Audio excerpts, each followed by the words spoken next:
On then to our location report, the film in question being Splitting Heirs, a comedy written by, executively produced by and co-starring Eric Idle. Also up there heading the cast are Rick Moranis, fresh from shrinking and blowing up his kids, and Catherine Zeta-Jones, the well-known Darling Bud of May. We found them all on location at Longleat.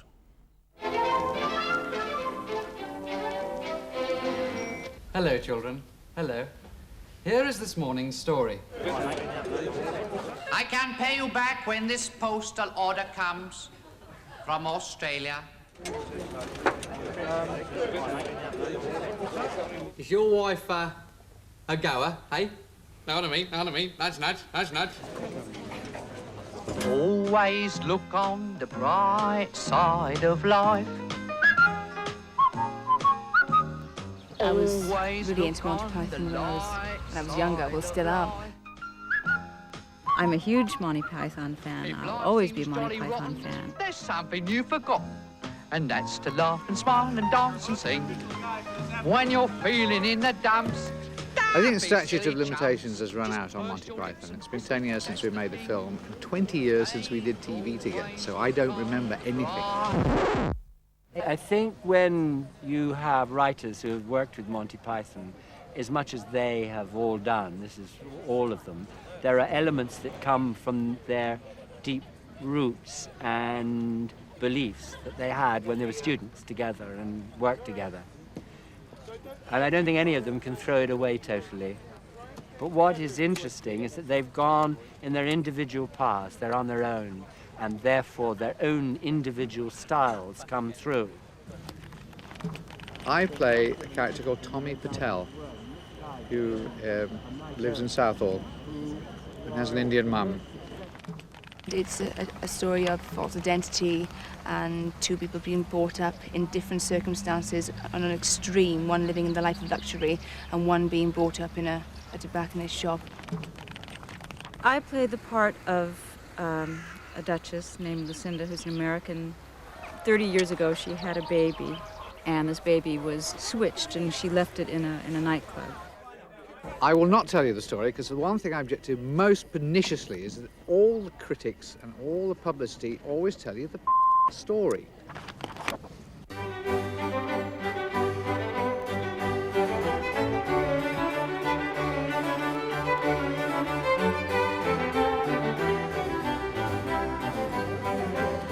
So, and then you get in, Tommy, so just pretend you're getting in now.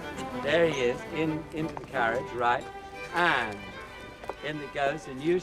The scene that we were shooting this morning was a scene which happens after a wedding. It's the going away sequence where Henry and I, played by Rick Moranis, go off to France on our honeymoon, and it was just a farewell. This is where Tommy, played by Eric, is planning that he's going to kill him to get all this for himself. You're all acting now. Right, open the door. All gathering down, coming down the stage. And gathering round. Acting is the easiest thing in the world. It's just paid better than anything else. That's why I still do it. Everything else is hard work. Acting is just dressing up and being told to stand where they put you. You know, it's just like being kids. The actor in Eric is instinctive and no nonsense. The writer is a much more worried man. I think all the ones that I know that write have all got this fear. It's not an insecurity, but it also makes them very, very clever, much better than people who think everything they do is funny. 220, take one. And cut. Well done. I wrote the script for Rick. I mean, at a very early stage, the first draft stage, I showed it to Rick and he was extremely interested and wanted to be in it. And so I was very fortunate to be able to then develop it for him. They bounce ideas off each other tremendously. Where you get maybe a conflict is whether which audience it appeals to. We are trying to appeal to both in England, Great Britain, and in America. So you have Rick saying, oh, well, I don't think they'd understand that over there, and we saying, well, we don't think they would understand it over here. there is a conflict sometimes there. Don't I know you? No. You sure look familiar. Who are you? I'm a friend of Henry's. You remind me of my late husband. You do? Of course, I haven't seen you naked. No. He was hung like a badger. Really? Is that good? Only if you're a badger. She says many rude things, especially about English men and English people in general, English men specifically. But I didn't write it. Eric wrote it, so I'm not responsible for what I say. If it follows any tradition at all, it follows Eric Idle. and I think he has a unique way of writing, a unique way of performing, and a unique way of doing things.